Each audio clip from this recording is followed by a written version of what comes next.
Sağmısız muhterem gaziz kardeşler. İsәнмесез muhterem tamaşaçılarыбыз, сиенеп, уянығыз, мәхәббәттән елмайығыз, ышаныч белән аякка басыгыз, якыннарыгызны һәм тирә-яктагыларыгызга якты карашыгызны, җылы сүзләрегезне бүләк итәргә онытмагыз. Җиһанда яз тантана итә, гөрли һәм сөендерә. Тапшыруыбызны башлыйбыз, безнең ал хәбәр. Уңган хуҗабикә Ризда Хөсәенова көндә хатын-кызларыбызның эшен җиңеләйтергә тырыша. Кичен ашарга нәрсә әзерләргә дип баш ватасыз икән, ашсу остасының киңәшләрен тыңлагыз. Авокадо яшелчә мул җиләк җимешме? Аның файдалы үзлекләре нидә? Аны да ачыкларбыз. Кичке ашка ниләр әзерләргә дип баш ватасыз икән, ашсу остасы Ризда Хөсәенова сезгә ярдәмгә килә. Бүген ул күркә ите пешерергә тәкъдим итә. Составындагы натрий бәрабәренә күркә ите сыер һәм бозау итенә караганда файдалырак. Нәкъ менә натрий булуы сәбәпле күркә итен тузсыз пешерергә дә мөмкин, мондый туклану кан басымы югары булган кешеләргә бик тә файдалы. Калий сөякләр формулашуда бик әһәмиятле урын тота. Шуңа күрә ташкабак белән күркә итеннән әзерләнгән ризык бик диетик, файдалы һәм тәмле булачак. Әссәламу алейкум, хөрмәтле тамашачылар. Без сезнең белән тәмле булсын рубрикасында тагын бер тәмле ризык әзерләрбез. Аның өчен безгә мин инде фаршны әзерләп куйдым. Ул күркә итеннән суганны белән бергә чыгардым. Безгә йомырка кирәк булыр, суган һәм инде ташкабак, кишер, ул инде безнең яшелчәле күркә итеннән кәтлит булыр.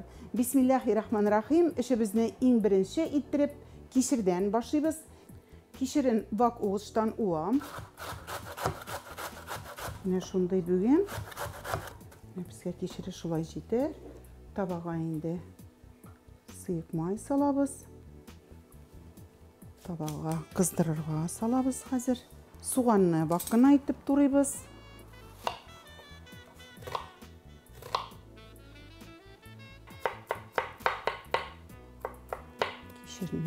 Кишер янына суганны да шулай салабыз. Безгә инде хәзер ташкабак кирәк була.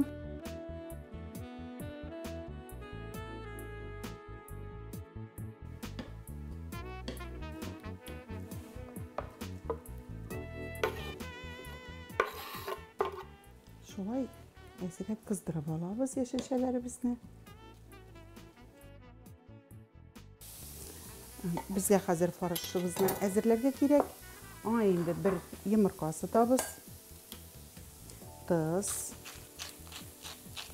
салабыз. Шулай яңа тиелгән борышны истәргә яратам. Бераз генә укроп та турап җибәргәлән. Каты сабакларын алыйк.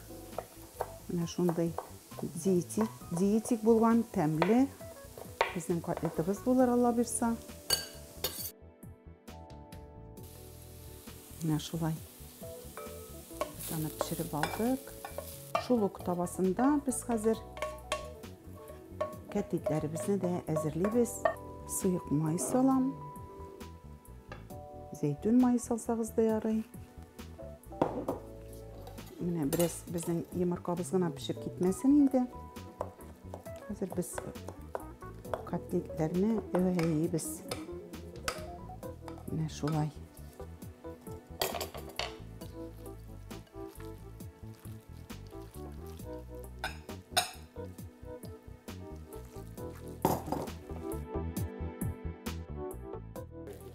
Менә инде без хәзер котлетләр әвәйбез.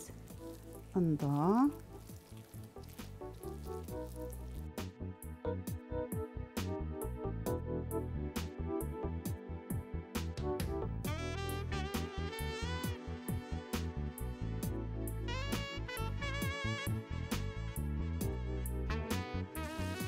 крышка белән ябабыз. Һәм инде утын бераз гына кешерәйтәбез. 1-5 минуттан безнең котлетләребез Алла бирсә әзер була. Мин инде әзерләнә торам. Менә алып без аны кәгазь салфеткага куябыз. Бизәргә дә менә шундый черри помидорлар алдым. Моның инде гарнирын бәрәңге боткасы, макароннар белән, вермишель белән инде, рис, гречкалар белән бирә аласыз.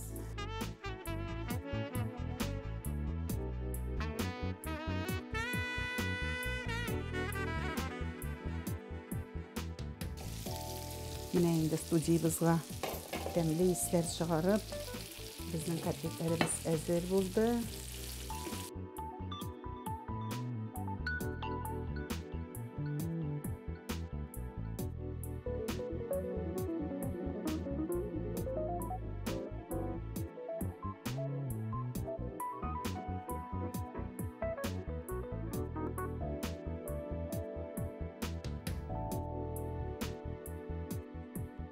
Менә хөрмәтле тамашачыларым, яшелчәләр һәм күркә итеннән пешкән котлетебез безнең әзер булды.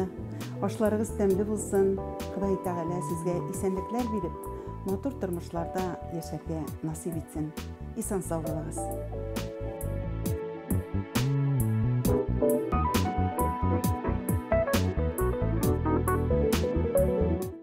Авокадо әлеге кадәр кулланмаган булсагыз, рационыгызга кертми калмагыз. Ул тәмле һәм файдалы ризык. Бу җимеш А, Е, Б төркеменә кергән витаминнарга, калий, кальций, цинк, тимер һәм фосфор кебек минералларга бай. Авокадоны шәхсән без үзебез майлы җимеш дип йөртәбез. Ул чыннан да майны җиңел үзләштерә һәм тән тиресенә, чәч, тырнакларга яхшы йогынты ясый. Иртәнге ашка әлеге ризыкны мактап туя алмыйлар.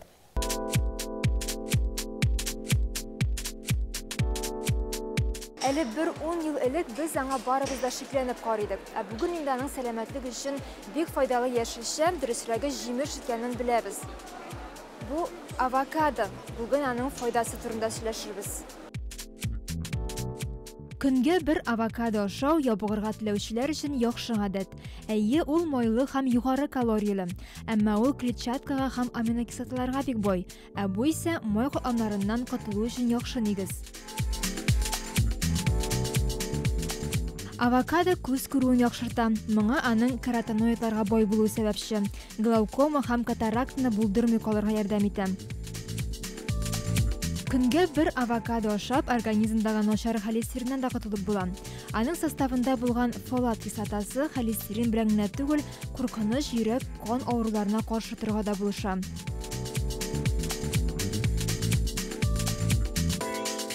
Авокадо гипертония авыруын дәвалау өчен дә яхшы.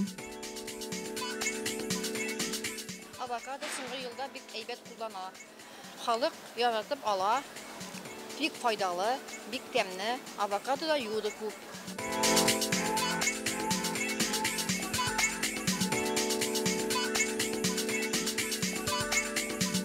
Өлгермәгән авокадо алсагыз да бер чыгмагыз. Үй шартларында ул бик яхшы өлгерән. Мәсәлән, аны алма яисә банан белән кагаз капка салып куярга мөмкин. Уландан бик тиз өлгереп чыгачак. Шулай ук җылы урынга куеп торырга мөмкин. Көнгә бер авокадо ашагыз һәм сәламәт булыгыз. Тиздән республикабызның Тукай районында мәшһүр җырчыбыз Илһам Шакировка багышланган конкурс-фестиваль үтәчәк. Әлеге фестиваль турында тулырак белер өчен студиябызга кунак чакырдык. Шушы проектның җитәкчесе Данил Әюпов белән сөйләшәбез. Исәнмесез, Каш? Хәерле көн, исәнмесез. Данил, менә әйтегез әле, әлеге фестиваль беренче тапкыр гына оештырыламы? Республика күләмендә ул беренче тапкыр узачак. Без инде бу фестивальгә 8 яшьтән алып 30 яшькә кадәр талантлы яшь үсмерләрне чакырабыз. Ул безнең 3 номинациядә үтәчәк. Вокал соло, конферанс һәм сәнгать ИЗО дисәк, художественное изобразительное искусство, рәсем сәнгате. Һәм инде безнең ул тоже күп категориялардан торачак. Ул инде школьники һәм средний һәм яшь үсмерләр дигән категориялардан үтәчәк. Менә вокал соло дигән номинация бик кызыклы. Анда халык җырлары гына җырланамы, әллә романслар, композиторлар әсәрләре дә күздән тотыламы? Бу номинациядә без үзебезнең регламент буенча Илһам Шакировның 2 җырын башкарырга дип куйдык. Мәҗбүри итеп, әйе. Һәм инде ул академ җыр булырга мөмкин, ул народный булырга мөмкин. Төрле жыр булырга мөмкин, ләкин ул Илгам Шакиров башкара торган жыр булырга Аның репертуарыннан. Әлеге фестивальгә инде гаризалар кабул итә башладыгызмы? Республикабызның кайсы төбәкләреннән килүчеләр, гариза бирүчеләр бар? Без инде кичә заявкаларны карый башладык. Ул безнең 10 майга кадәр без аларны тотачакбыз. Хәзер инде безнең Биектаудан да бар, Лениногорск шәһәреннән дә бар. Бөтен республикадан килә заявкалар, без аны көтәбез. Һәм инде хәзерге вакытта безнең 43 заявка җыелган. Без инде көтәбез. Кеше күп булыр дип ышанабыз. Тагын бер тапкыр искә төшерик әле, ничә турдан узачак һәм турлары нинди тәртиптә үтә? Видеодан гына карап уздырасызмы, ничектер онлайн рәвештә? Безнең 3 тур. Беренче заявкага үзләренең башкарган видеоны безгә җибәрәләр. 15 май көнне без жюриларны җыеп, ул видеоларны карыйбыз. Һәм инде 20-21 май көнне беренче турдан үткән балаларны без очный дигән әйбергә чакырабыз. Ул безнең Тукай районында узачак, Яңа поселок дигән авылында үтәчәк. Һәм инде анда безнең тагын 2 тур булачак. Беренчесендә шулай ук җырлаячаклар, биючәкләр. Һәм инде икенче көнгә без икенче турдагы узган балаларны караячакбыз. Һәм инде һәр номинациядән 3 кенә баланы сайлап алабыз. Алар инде беренче, икенче, өченче лауреатлар булачаклар инде безнең. Яхшы, Данил. Бәйгегез бик әйбәт кенә гөрләтеп үтсен иде. Рәхмәт. Дәвамлы булсын, бик игелекле эш, яшьләргә, балаларга шу Илһам абыйның моңнарын онытып тормау. Уңышлар сезгә. Рәхмәт сезгә. Шәршәмбе көнне гадәттәгечә матбугат күзәтүе белән танышабыз.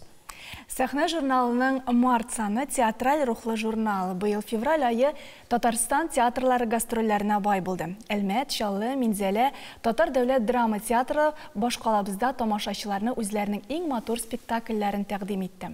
Шул уңайдан яңа санда Чаллы театрының Болан, Әлмәт театрының ул әле иләнмәгән иде спектакльләр буенча мәкаләләр дөнья күрде. Моннан тыш Кәрим Тинчурин исемендәге Татар дәүләт драма һәм комедия театрында татарның символик образы Ашина Бүре тарихына багышланган Ркаи Зайдулланың Ашина спектакле премьерасы булды. Татар сәнгате дөньясында тагын бер зур яңалык Кавый Сәрвәр операсы премьерасы. Композиторы Миләүшә Хайруллина, либретто авторы Айдар Әхмәдиев менә шушы зур вакыйгалар сәхнә журналының март санында саллыгына урын алып тора. Сәхнә журналы Татарстан, Россия киңлекләре белән генә чикләнеп калмыйча, чит илдә яшәүче милләттәшләребез иҗатына да игътибарлы булырга тырыша. Март санының тышлыгында Майамида яшәүче җырчы, модель һәм язучы Иделия Марс. Яңа санда Иделия үзенең яңа чыккан китабы һәм аның сюжеты буенча Голливудта кино төшереләчәге турында, чит илдәге тормышы хакында сөйли. Айрым шәхесләргә тукталсак, укучыбыз март санында Татарстанның атказанган артисты Раяз Фасихов, шагыйрь Ринат Галиәскәров белән әңгәмәләр, шулай ук журналист һәм язучы Әнәс Хәсәновның күренекле дәүләт эшлеклесе Фикрәт Табиев хакындагы истәлекләрен укый алачак. Журналда сәхнә сыры дип исемләнгән видео тапшырулар сәхифәсе эшләп килә. Бу тапшырулар татар сәнгатенең күренекле шәхесләренә багышланган. Сәхифәнең үзенчәлеге шунда ки, басма журнал яратучы укучылар интервьюны укый да, журналда урнаштырылган QR-код аша кирип, шушы тапшыруларны карый да ала. Март саны тапшыруларның кунагы Россиянең һәм Татарстанның халык артисты Рауль Шәрәфиев. Рәхим итегез, укыгыз, сәхнә журналы аша сәнгать дөньясына якынайгыз. Безнең Мираж журналының март саны танылган татар мәгърифәтчесе Каюм Насиринең китап «Әт-тәрбия» исемле хезмәтеннән алынган. Аксакаллардан берәрсенә бер адәм шикаят кылды ки, фәлән кеше минем бузык эшләремне сөйләп, фәлән җирдә мине яманлаган диде. Ул аксакал әйтте ки, син аның яхшы эшләрен сөйләп уятлы ит диде. Бу дәхи сиңа бер тәрбиядер. Әй угыл, һәрбер хикаяттан бер мәгънә фәһем иткәйсең ки, аңсыздан берәү сине бер yerdə яманлаган булса, аңар каршы син аны макта. Шаят ки ул үзе дә адәм булса, инсаф вә уялыр. Икенче тәрбиясе белән ачыла. Улуг галимнең әлеге хезмәтендәге тәрбияләр белән журналның киләсе саннарында да танышып бару мөмкин булачак. Безнең Мираж журналының яңа санында да тарихи, әдәби, дини һәм сәнгати мирасыбызга кагылышлы тирән эчтәлекле һәм гыйбрәтле язмалар, кадерле истәлекләр, кызыклы табышлар урын алган. Идел буе Болгар дәүләтендә икътисад ничек булган? 19 гасырда сөннәткә утыртуны кемнәр һәм ничек башкарган? Троицкида милли һәм дини бәйрәмнәр ничек узган? Кем ул Хәбир Зәйни? Татар дөньясы 100 ел элек нинди булган? Әлге һәм башка сорауларга җавапны безнең Мираж журналының 3 март санынан айрым алганда Габдрашид Ибрахимов, Хәбиб Зәйни, Индус Тахиров, Рөстәм Набиуллин, Альберт Бурханов, Назим Мәхмүтов, Ләбиб Лерон, Рауил Бикбаев һәм башка авторларның язмаларыннан таба аласыз. Хәтере барның әйтер бар. Барыбызга да тарихи хәтерле, имин, сау, сәламәт һәм бәхетле булып яшәргә язсын. Безнең Мираж журналы белән һәр чак бергә булыгыз, бай мирасыбызны бергәләп саклыйк.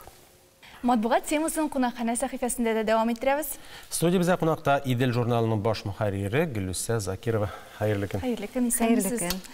Гөлүсә, менә Идел журналы турында күптән сөйләшкәнебез юк инде. Яңа саны, март саны бит инде бу. Ул ниндирәк? Нәрсәләр язылды?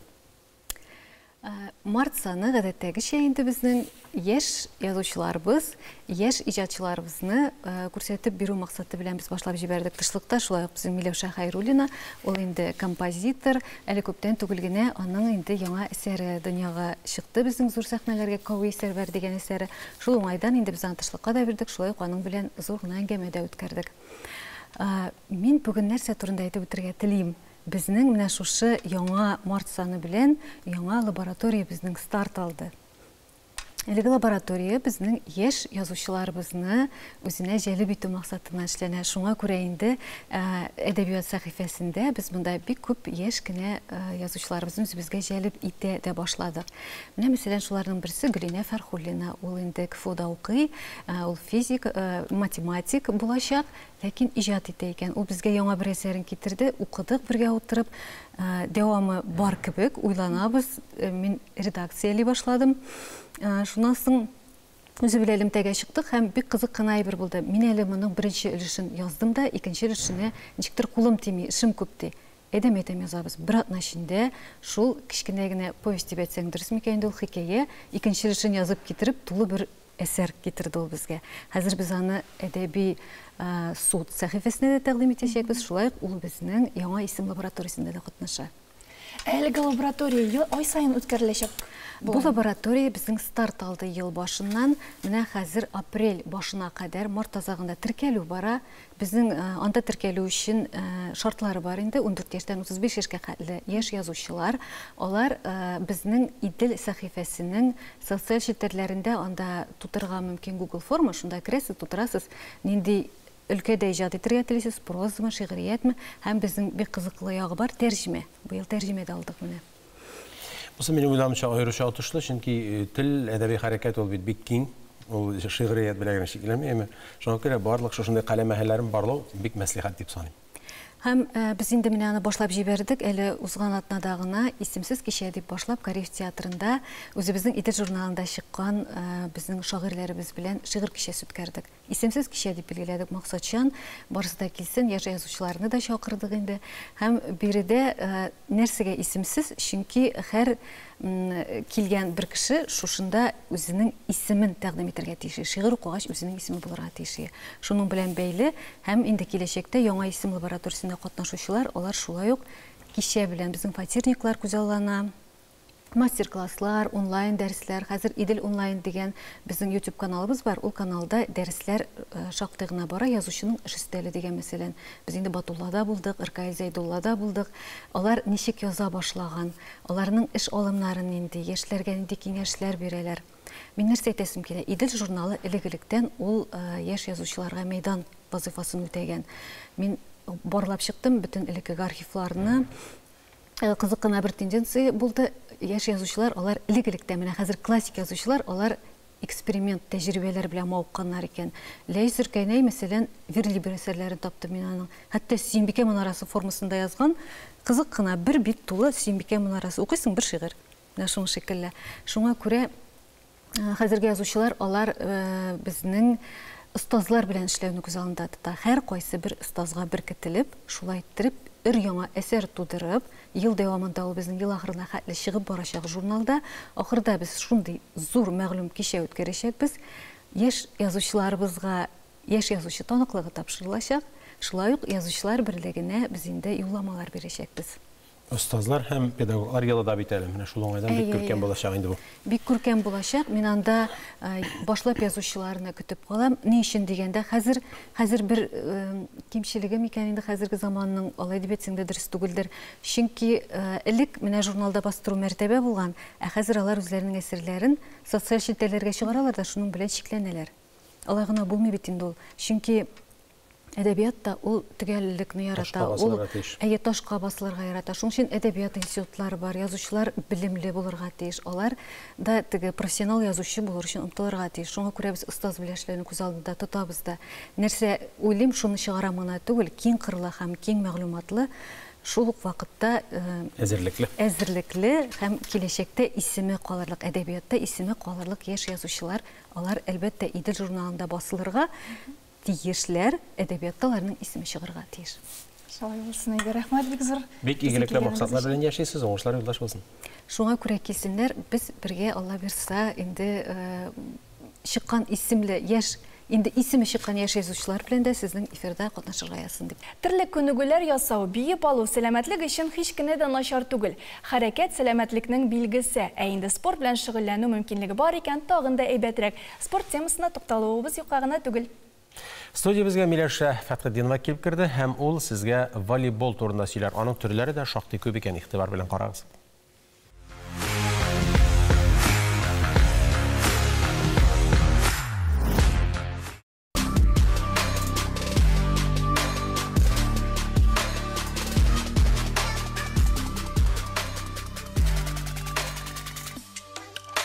Хәерле көн, хөрмәтле тамашачылар. Дөньяда нинди генә спорт төрләре юк. Хоккей, теннис дисеңме, чаңгыда һәм тимер аяк ташу, нәфис гимнастика, җиңел атлетика. Бу исемлекне алга таба дәвам иттерергә мөмкин. Бүген исә без киң таралган күңел ачу һәм ял итү чарасы. Шулай ук Олимпия программасына кергән волейбол дип исемләнгән спорт белән танышырбыз. Волейбол инглиз теленнән тупка бәрү дип тәрҗемә ителә. Уен ятмә белән урталай бүленгән волейбол мәйданчыгында уза. Уенчылар тупны көндәшләре ягына суып тидерергә тиешләр. Һөҗүмне оештырыр өчен үз мәйданчыгындагы бер төркем уенчылар тупка 3 тапкырдан да артык тияргә тиеш түгел. Җитез реакция, яхшы координация, шилтәр өстеннән бигрәк күтәрелү өчен әйбәт сикерү, физик көч, волейболчыларга карата иң төп таләпләр. Кагыйдәләре бик гади. Шуңа күрә волейбол җир шары буйлап киң таралган. Әлеге уенны 19 гасыр ахырында Америкада гомер итүче көллият мөгаллиме, пастор Уильям Морган уйлап таба. Исемен дә үзе уйлап чыгара. Волейболны нигездә Европа илләрендә яратып уйный башлыйлар. Еллар үткән саен бу спорт түренең кагыйдәләре һәм төп техник алымнары формалаша. Нибары 1964 елда гына волейбол җәйге Олимпия уеннары программасына кертелә.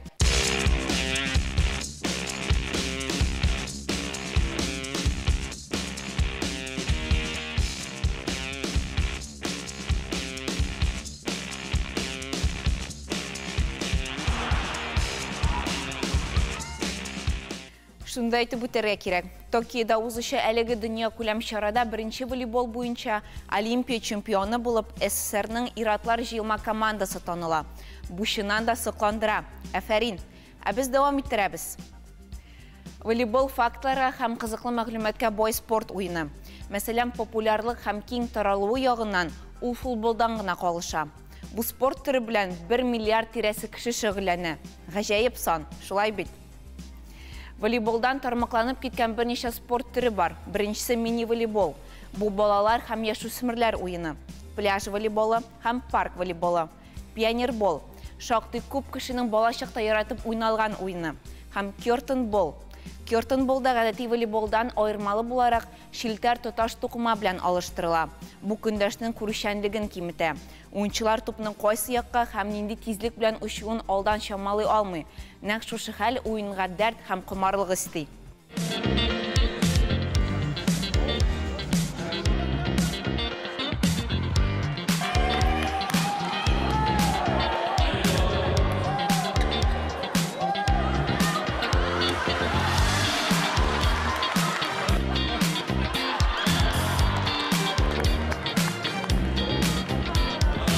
Тупның тизлеге сәгатенә уртача 60 км тәшкил итә. Матч кызып киткән чакта бу сан 140-ка хәтле күтәрелергә ихтимал. Шуның өчен дә уен вакытында мәйданчык янына бик якын килмәгез. Волейболчыларның күбесе бер матч дәвамында 250 тапкыр сикерә һәм 750 метр араны йөгереп уза. Шуңа күрә аларның мускуллары нык һәм бик көчле булу зарур.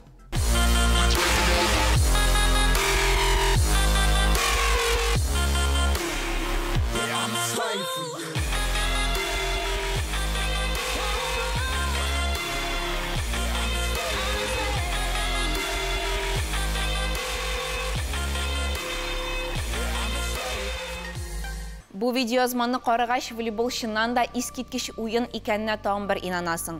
Үз көчеңне куеп тупны кирәкле якка юнәлтү мизгеле һәм командада үзара эш итү процессы. Әйтеп бетергесез шатлык һәм бәхет хисләрен китерә.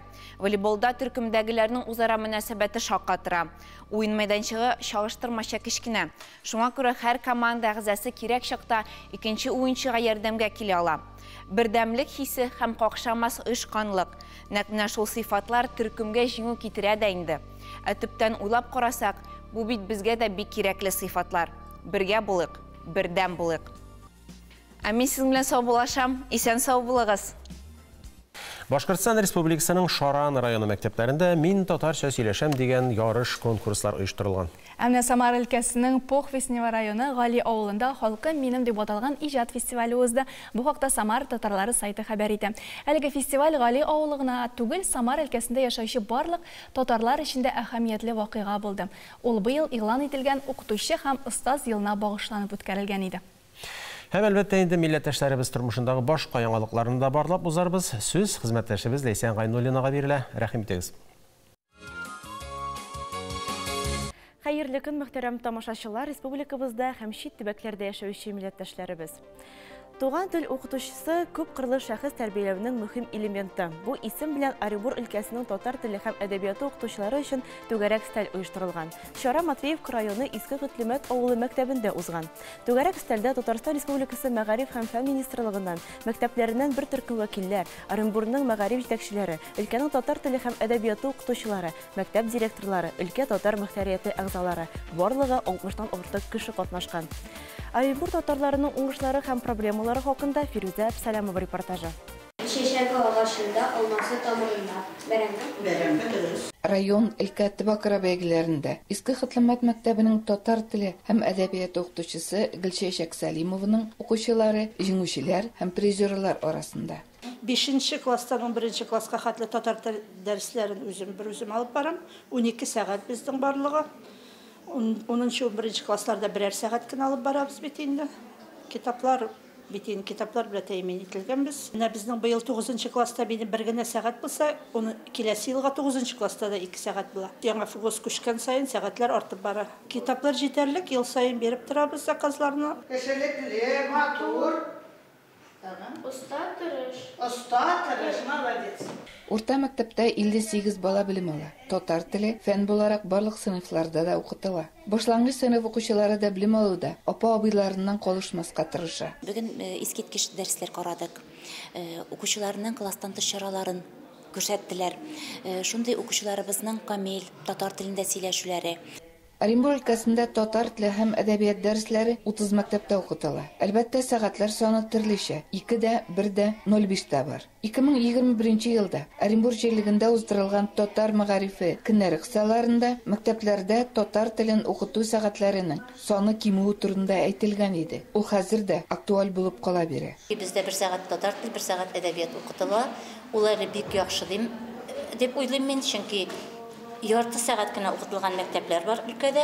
Мәгарифне үстерү институты, Казан федераль университеты галимнәре, дәреслек авторлары, укытучыларыбыз алдында чыгыш ясап, кирәкле дәреслекләр, кирәкле методик ярдәм күрсәтү буенча менә шундый түгәрәк өстәл алып барылды. Татарстан Республикасы Мәгариф һәм фән министрлыгы тарафыннан Иске Хөтлемәт авылының укытучылар коллективы бүләкләнде. Мәгарифтәге казанышлары өчен күкрәк билгесе белән бүләкләнүчеләр арасында 35 елдан артык стажы булган укытучылар иде. Балаларның бик күбрәк урысча сөйләгәннәрендә безне бик тә уйландыра. Шуның өчен без күбрәк чараларында үткәргә тырышабыз татар телендә. Киләчәктә кадрлар проблемасы килеп чыгачак. Бүгенге көндә мәктәпләрдә яшь татар теле укытучыларына ихтыяҗ бар. Ульяновск өлкәсе авыл районнарында ой сайын татар теле һәм мәдәнияте көннәре уздыру матур бер гадәткә кергән. Анда төбәк автономиясе вәкилләре, район башлыклары, мәгариф һәм мәдәният идарәсе җитәкчеләре белән очрашып, урындагы проблемалар, хәл ителмәгән мәсьәләләр хакында фикер алышканнар. Шундый чараларның чираттагысы өлкәнең Майна һәм Тиренга районында узган. Теманы Рәмис Сафин дәвам итәр. Ульяновск өлкәсендәге 24 районның нибары 4-сендә генә татар авыллары юк. Шуларның берсе өлкә үзәгеннән 60 чакрымда урнашкан Тиренга районы. Бирдә татарлар узган гасырның 40-нчы еллар башында Татарстанның Чүпрәле районы Шатыршан якларына килеп төпләнәләр. Беренче Арифулла бабай килә. Значит, монда тотыналар өй төзергә. Өй төзиләр, торалар. 6 балалары Усманныкы була. Шушы районда зак еллар райком секретаре булып эшләгән. Лаеклы ялга чыккан җирле татар автономиясен җитәкләүче 80 яшьлек Камил ага Әминов район җитәкчеләре белән уртак тел табып, Тиренга бистәсенең бер бинасында татар мәдәният үзәге ачу өчен бүлмә алуга ирешә. Дуслары белән бергәләп аны тиз арада ремонтлап та куялар. 4 ел кылапата. Миңа бизнесменнар бик рәхмәт үзләренә помогать иттеләр. Тирәзләрне Алимов куйды, бизнесмен 2 тирәзне дә. Занавескаларны кызым китерде дә прям повесили. Дверь Ямалеев китерде дә куйды, бизнесмен үзләре. Районда ел сайын сабан туюза, татарлар күпләп яши торган Подкуровка авылы мәктәбендә татар тел түгәрәгедә эшли. Элекке балалар җыярга бик җиңел иде, чөнки бездә татар балалары, татар семьялары бик күп иде. Хәзер читеннәр, хәзер катнаш семьялар. Бу теләп балалар үзләре теләсә, ата-ана каршы түгел. Ondan соң чара район башлыгы катнашында мәдәният йортында дәвам итте. Тантанада Тәнзилә ханымга зак еллардан бирле ана телен өйрәтүдәге уңышлары өчен иң яхшы укытучы дигән күкрәк билгесе дә тапшырылды.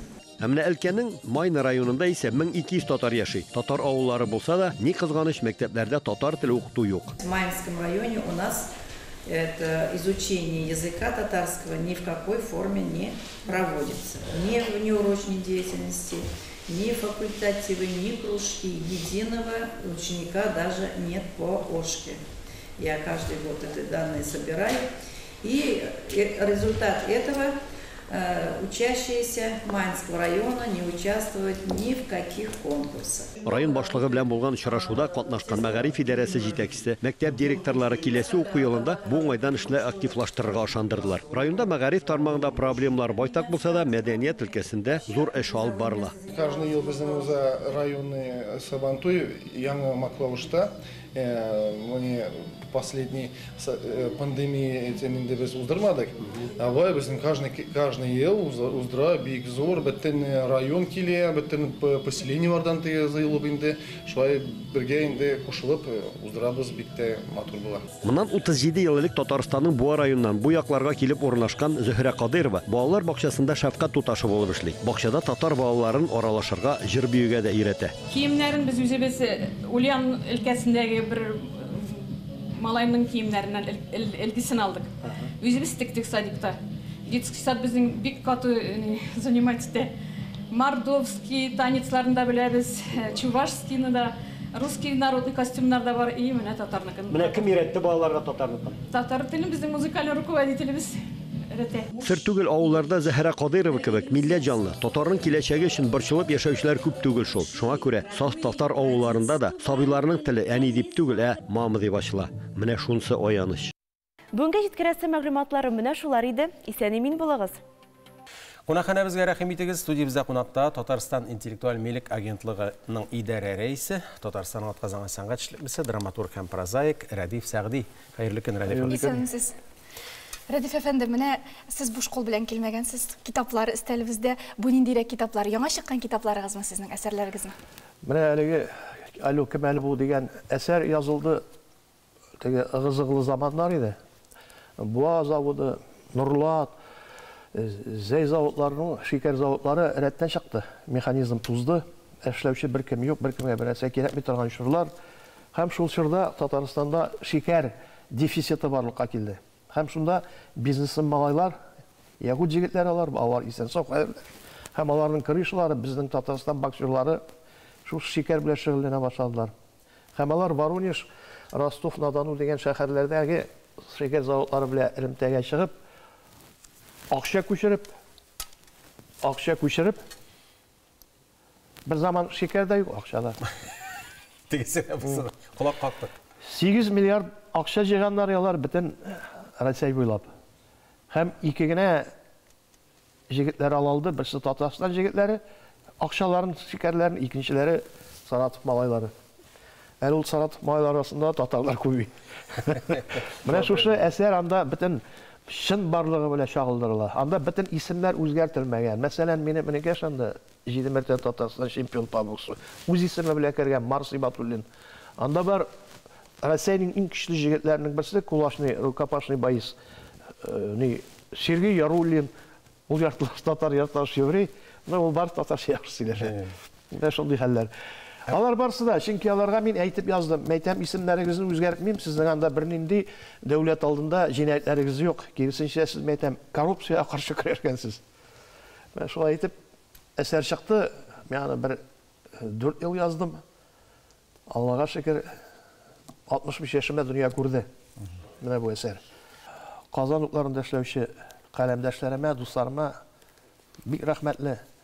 Alar benim şaktığına bundan көңілім біле, шын көңіліне беріп жазған екінші романымны yazып шығардылар. Bu bağışlana біздің бар ебейт Академия театрында баш художник болып ішлеген Ахат Закиров. Шоның бір туған сіңлісіне Әлмиреге бағышлана. Есімі де өзгермеді. Нешік бар Әлмире. Хаманың аянышлы тұрмышы деп айтсам, башлангыч жары аянышлы. Ул абысы кебек Ленинградқа художниклыкка, рәсемлеккә укырга китә дә, мондағы җегете белән әсәре килеп тугач, тегендәге ыгызыгларга ияреп, урыс җегетенә кияүгә чыга.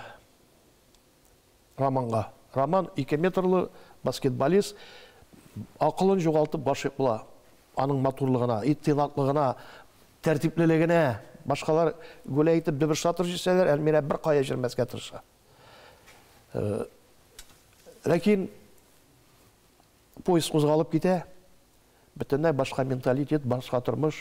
Бер генә әйбер китерәм, әнисе инде аяк терәп каршы була. Нинди бусурманка, Монголияда жуына белмәгән татарларга теге малаеңлата ничек жуына белмәсеннәр, әни, алар 5 мәртәбә намаз укыр алдыннан көн сайын жуыналар дип. Менә китә ыгызыгы. Анда даже хәтта бу кыздан, татар кыздан кытылып өчен сихирчеләр, багучыларны әп килеп, тегесе алдалы инде буларны. Ул татар хатыны бузган малайыгызны, тегендә сихирле кагазлар рыткан. Шундан актарып, урын җиреннән табалар, әбисе язып бергән дугалар. Шул дуганы инде алып барып, зират өстендә җандырып тора инде теге багучы имеш. Җиннәрне куа. Шуннан соң инде булай гына бетми әле ди. Булай гына булмый, өеңә килеп тә тикшерү үткәргә кирәк. Һәм инде өеңә килә дә инде анда артистларча сурәтли бар суап кил, һәр шүкерә башлыйм, җиннәрне куарга. Бу чыгып киткәч инде шкафортына кичкенә генә тиенче кыргыта. Шуннан сиңа ди каядыр ди зират туфрагы, мәйет туфрагын ыргытканнар, изләп табарга, изләп табалар. Табыла. Шуннан инде әбиң бөтенләй инде татарларга каршы, шушы татар кызына каршы гел кабахәтлек. Ләкин Әлмирә үз бәхетен табамысың инде? Таба, ул яңадан Татарстандан кайтып яшә яраткан җегетенә кияүгә чыгып, калган гомерен бик матур үткәрде, ләкин бик фаҗигале булды, көтелмәгән хәл. Аны подъезд төбендә иртә белән эшкә барганда мусавоз дип әйтик инде урысча артка чигә, аны моны карамыйча бер бестолковый мәгънәсез шофер кыстырып үтерә шуның баганасына.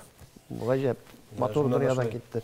Рәдиф әфәнде, менә сез детектив жанрында бик актив эшлисез. Мин күзәтеп барган кадәресендә чыннан да шулай. Менә аны язу, ул аның материалы каян табыла, тормыштан аласызмы сез аны?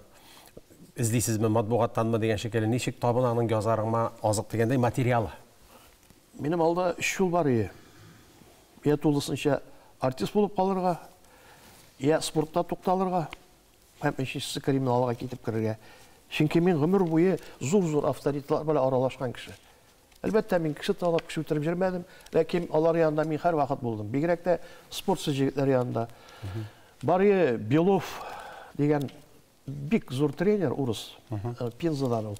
Ул теге Поветкин белән Либитның тренері, менің Мәнекештің тренері, ол мында келіп тұруда ойда малайларны ұсталыққа үйретті. Ғажайып татарларны ярата тұрған орыс кішісіге майы татары деп жүреді ел, майы татары. Дегенде Пензаға мында квартир бермәділерден, алдылап жүрттілер де, ұлташыға да кетті. Мәне шылды шәқсілеріні разы жоғалтырға яры. Кетті, ләкин ол біздің қайтып жүреді. Кеседа шілеген тағын бір біздің танылған кіші біз Давыдов бар ие, аның дұсты, яқын дұсты. Алар ikisi de татарларны ярата тұрған жігіттер ие. Ikisi de yok енді дүнияда. Міне мен анда керіп, алар біле аралашып, андары мәрхум Хайдар біле аралашып, андары Хайдарның енді қаршыяғы Карась бар, Исаш Николаев, менің біле 4 ел бокс біле шығыларын Локомотивта. Алар біле аралашып, материал келеді туа. Әлбәтте, әсәр yazғанда bir материал білен не болмай, мәселен, Жома айтқан бет, дегеннен сұрайлар, Д'Артаньянды нешек yazалды, аңды герой бар ма Францияда? Юғанды герой, он Д'Артаньяннан бірлі ясадым дей. Әлбәтте, әсәріні тұрмышта көбірек жазсаң, ол қызық түгіл оқушыға. Ол көпіртелерге, һәм оқыған кішінің жүрегіне барып, жетіп тітрендірге тейіш. Әсәр тітрендірмей екен, аны оқудан мәғна жоқ. Батулла әйтмішли, әдәби уйдырмада құлланырға дұру келе. Әлбәтте. Бик зор рәхмәт сізге. Ижады оңышлар тілейбіз. Алдағы күндерде де шолай. Қайнар илһам белән яшәргә насип булсын. Тағын шырашыға насип болсын, рәхмәт яусын. Дүнияда һәр көн нинди дә булса қызыклы вакыйга булып кына тора. Бейік шағирыбыз Тоқайның сүзләрін бір никадәр үзгәртеп, кайнамакта, гөрләмәктә бу дөнья дип әйтергә генә мөмкиндер. Дөнья яңалыклар. Мексикадағы Тультепекті шәһәрендә қаланың изге яклаучысы Иоанн хөрмәтенә зур фейерверк фестивале узган. Әлеге шәһәрне Мексиканың пиротехника сәнәгате башкаласы дип йөртәләр. Җирле осталар фейерверклар тамашасына бик күп алдан әзерләнә һәм 9 көнлек тантананың һәр кайсында йөзләрчә мең тамашачыны утлы аттракционнар белән гаҗәпләндерә. Торито, ягъни үгезләр парады, фестивальнең иң танылган йолаларының берсе булып санала. Дистәләгән батырлар гирлянда, петарда һәм фейерверк белән бизәлгән, үгез рәвешендә ясалган янып торган каркасны урам буйлап йөртә. Үгезне яндырып җибәргәч, без читкә йөгерә башладык, әмма фейерверкның ышкыны миңа да эләгеп, курткамны яндырды. Шулай булуга карамастан, мин фестивальгә килергә бик яратам. Без ел сайын киләбез, монда бик матур. Җирле халык әлеге борынгы йоланы үтәү, буыннар арасындагы элемтәне югалтмаудан тыш, берыштан шәһәр һәм яңа кешеләр белән танышу мөмкинлеге дә бирә дип истәде. Тбилисида яшәүче рәссам Мартин Ашхатоев 38 ел буе графитаж техникасында картиналар иҗат итә. Әлеге техника махсус эшкәртелгән фотокагазлар катламын лезвие белән кисеп, кирәкле төскә кадәр барып җитүдән гыйбарәт. 1985 елда ул очраклы рәвештә яңгыр астында калган фоторәсемгә тырнагы белән кагылада, фотокагазның үзлегенә игътибар итә, аны өйрәнә башлый. Төсле катламнарны ул башта пычак һәм кул астындагы башка әйберләр белән кырып эшләп карый. Соңыннан кырыну пәкесенә туктала. Мин картиналарны буямыйм, киресенчә картинада булган төсләрне чыгарам. Кара төс астында барлык башка төсләр яшеренгән. Ак төс иң азактан килә. Көндә 10-12 сәгать эшләсәң, бер картинаны иҗат итү өчен 7 көн вакыт китә ди рәссам. Баштарак ул иҗатына хобби буларак караган, ләкин дусты шәхси күргәзмәсен оештырырга күндергән.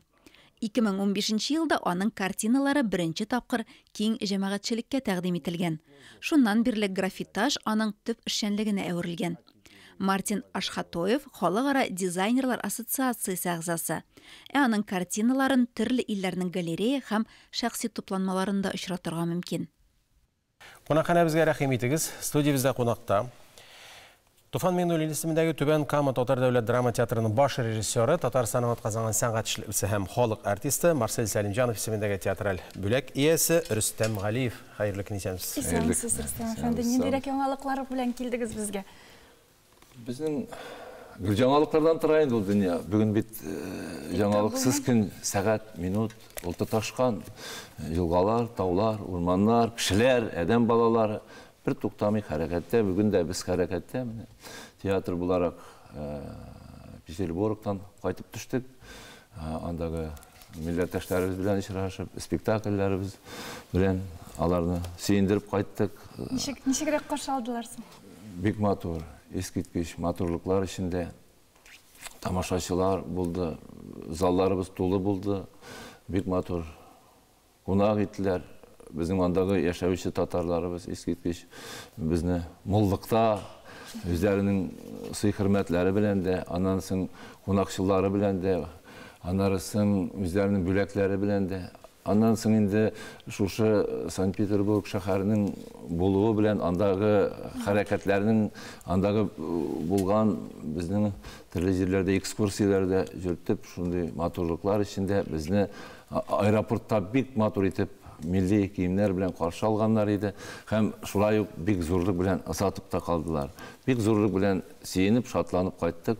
Tübenkami tiyatro Kazan'da, bugün mene Kazan'da bizimizin gastrollerimizni başlıyoruz. Tinçorin tiyatrında Xrastamir spektakli atlar yazmışına bağışlanan ol bizning yaşayışı bizning bir nendidir bugün aytayotgan fikri, sözi atlar yazmışına bağışlanılgan spektakl.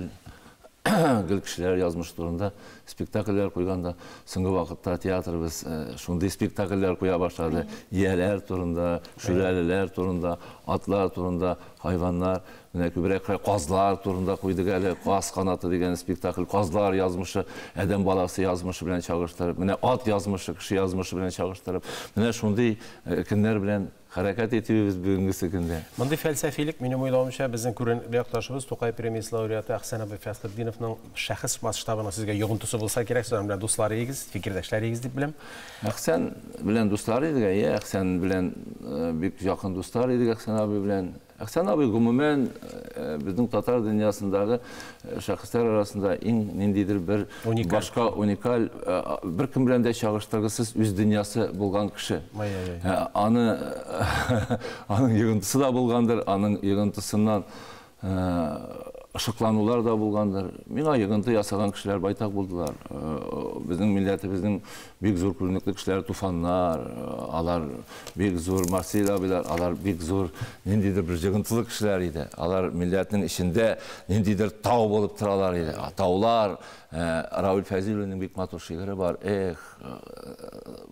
Şunысы ağır değil, tağlar bulmağı değil, barma dümbeskerlikler de, kalkılıklar gına değil. Şunun şekilde tağlar kirek her vakitte da yığıntı yasarga. Ol yığıntı yası tağlar kişilerge de, milletge de, teatr səngatına, şiir səngatına, jır səngatına tağlar kirek. Bütün vakit milletge de tağlar kirek. Mene yanağına kürsətib aldıq. Şaqlar degen yanğa kitap çıqqan bu sizin icad turundadır deb biləm, hem teatr turundadır. Mene mında нәрсәләр бар deyip sorasaq, seyirrek olayın deymi? Munda resimləri də var. Bik zor, bik basma. Bu nişik tuğdu bu kitap? Umumen men nişik deyip başlagan hem sözümni bu kitapni çıgarıga mı, çıgarmaska mı üz yazmışım turunda. İkilenip oylap jirgen vakitte mena şürelim aytdı, çıgar bu kitapni de şürelim aytdı. Bizning milletning şürelisi var. Mena şuşa şüreli her vakitte da adam balaların kıtırtıp tura. Bu şırakta mena çıgarıga mı, çıgarmaska mı degende şürelim aytdı. Eyde çıgar, görsünler. Men aytam hazır kitap okuşu var mı bu dünyada? Deyim şürelime. Şürelim aytdı. Neşip bulmazsa eyde, yani min var de dünyada de şüreli aytdı. Menim bilen eyde kıtıklı bizni. Varımızda da. Mena çıgarıga buldum. Çaklar kitabı, adam balasının bütün çağı var. Onun bütün çağı da var. Yaşlar çağı bu, yaşaytırgan çağı, ületırgan çağı, şatlanar, siyinetırgan çağı. Bu kitapta şu çaklarım. Hem üzümlüküne tügül. Bunda çaklar dünyasına, bütün Tatar tiyatrının dünyası da kirdi. Tatar dünyasının kişileri de kirdi. Tatar tiyatrlarının kişileri de kirdi. Bunda artistler yazmış, bunda jırçılar yazmış. Bunda bizim dostlar, tuğanlar yazmış. Bütünisinin de çakları var. Şu şaklar bulup şu kitapka kere burnashtılar. Bulay Maktilar kitabını algan kişiler, eskitkiş kitabın bulgan deyler. Men de endi şunda şürelime rahmet aytayım. Rahmet sana şürelim deyip. Hatta birinci bitinde de anda senin nindi şağın edip özünün şağını da yazıp koygan. Men kitapka автограф yazdırıp azaplamasınlar için şunday sıra koydum. Senin qaysı şağın? Dedim de podpisımını koydum. Kişi ala da kitabını aşağı da benim şunday şağım deyip yazıp koya bize автограф. Hem kitabının azağında hazır qaysı şağın degan sıra var. Hazır indi benim şunday şağım dey. Şu şaqlar kitabını okup çıqqandan soң. Менің ойлауымша, Рүстем әфенді сіздің әлі бассағыз бақыр изе тұрған, тепсәгіз темір үзе тұрған шағығыз, нәқмана шынды янып яши тұрған, һәм ул дәвамлы болсын. Амин, шулай болсын. Гастрольләріне оңыш білерін башқарыған асыңыз. Амин, сізді де шақырып қалабыз бүгін спектакльге. Татарстан Милли музейында Россия құрама тегу ұсталары ассоциациясы ағзасы Нина Кузнецованың күргәзмәсе ашылды. Оның эшләре авторның ұсталығы һәм фантазиясы белән үзенә бик нык җәлеп итә. Күргәзмәдә 70-ке якын продукт тәкъдим ителгән. Алар арасында корама техникасындагы картиналар, кызгы блюз, мәрҗән утраулары, минем бала чагым калейдоскопы һәм башкалар. Хатын-кызлар киеменең һәм аксессуарларның оригиналь үрнәкләре, текстиль муенсалар, пасха йомыркалары, декоратив фигуралар, курчак обереглар. Мәрҗән белән тегү тукума кисәкләреннән пэтчворк ясау, япон техникасы һәм башкалар. Бу күргәзмәсен ул ширек гасыр озынлыгы шәнчем дип атай. Татарстан Республикасының Милли музейында Россия корама тегү осталары ассоциациясы ағзасы Нина Кузнецованың күргәзмәсе ачылды. Я занималась рукоделием всю свою жизнь, сколько помню, с 3 лет. Кул эшләре белән үземне белгәннән бирле шөгыльләнәм. Курчакларга киемнәр тегә идем, шигә идем. Соңыннан үземә, әниемә, әбиемә киемнәр тегә башладым. Корама тегү белән мавыктым. Беренчедән бу шкафта яткан кирәкмәгән киемнәрдән арыну сулы, икенчедән модадан чыккан киемнәрне яңартуда. Күргәзмәдә 70-ке якын кул эшләнмәсе тәкъдим ителә.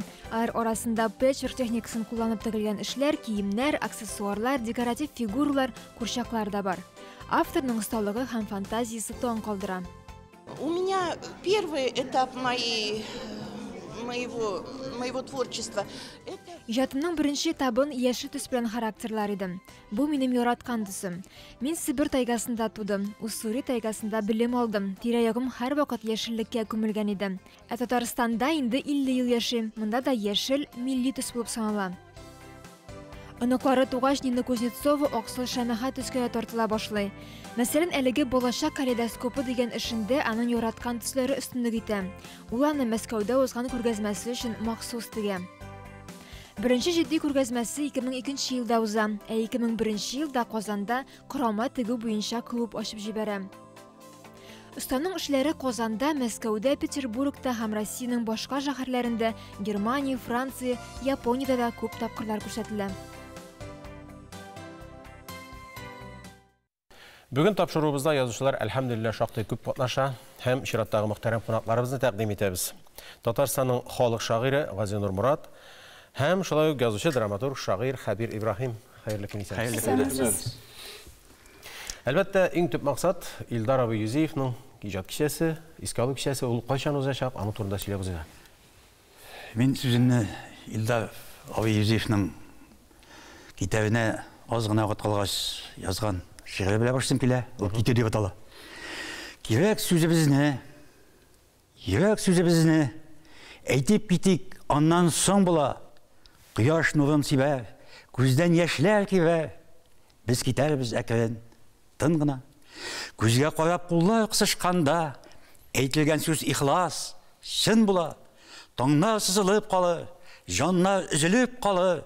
Без китәрбез әкрен, тын гына. Юксынсагыз безне, суытмагыз изне, йөрәк сүзе бары шул гына. Кырлар җир су калыр, җырлар моңсу калыр. Без китәрбез әкрен, тын гына. Менә бу Илдар абыйның китабына аз гына вакыт калгач язган, күпме дәрәҗәдә васыять кебек тә бер шигъри юллары. Илдар абый йөрәк сүзендә бар куәтенә әйтеп китә алган безнең улуг классик әдибебез, шагыйребез, драматургыбыз. Илдар абый бик зур мирас калдырган безнең әдип. Ул бик борынгы заманнарда инде 53 елдан соң әдәбиятта үзенең тавышын ишеттерә башлаган шагыйрь. Ул 54 елны үзенең Таныш моңнар дигән поэмасын иҗат итә. Әйбит. Әле бу поэмада инде сүз бара Зөфәр деген егет белән Резида деген кызның мәхәббәте хакында. Һәм ул тиз арада бик нык популярлык казана бу әсәр. Хәтта кызларга Резида деген исемнәр дә кушылган. Резида шул вакытта башкарып китә бит. Ни менә әлеге паймы мәхәббәт турында дибез бит. Аңашы үзебез беләсез бит, яшәсен дә һаман яшәсен. Biz sizin koşan yaşarız diyen zamanda yaşadı bittiğini kalak olacaktı. Bana İldar abi birinci mertebe mehabbet doğunda gülemli eser yazıp, bana içikte şul yaşasın da hemen yaşasından kinetkine ayrılıp gite algan şair Ali Ulpayımızın yazgandan 21 yaş gene bula. Ben içikte ol özgürlükler kilesin, yana dünya avaz salasın şamalagan, hiç şair köngülü şamalagan kebek. Evet. O meşhurtaki kıymetmişliği büyük buzluk şırından soң теге умырзаялар колка башлаган дәврдә аваз салган шагыйрь.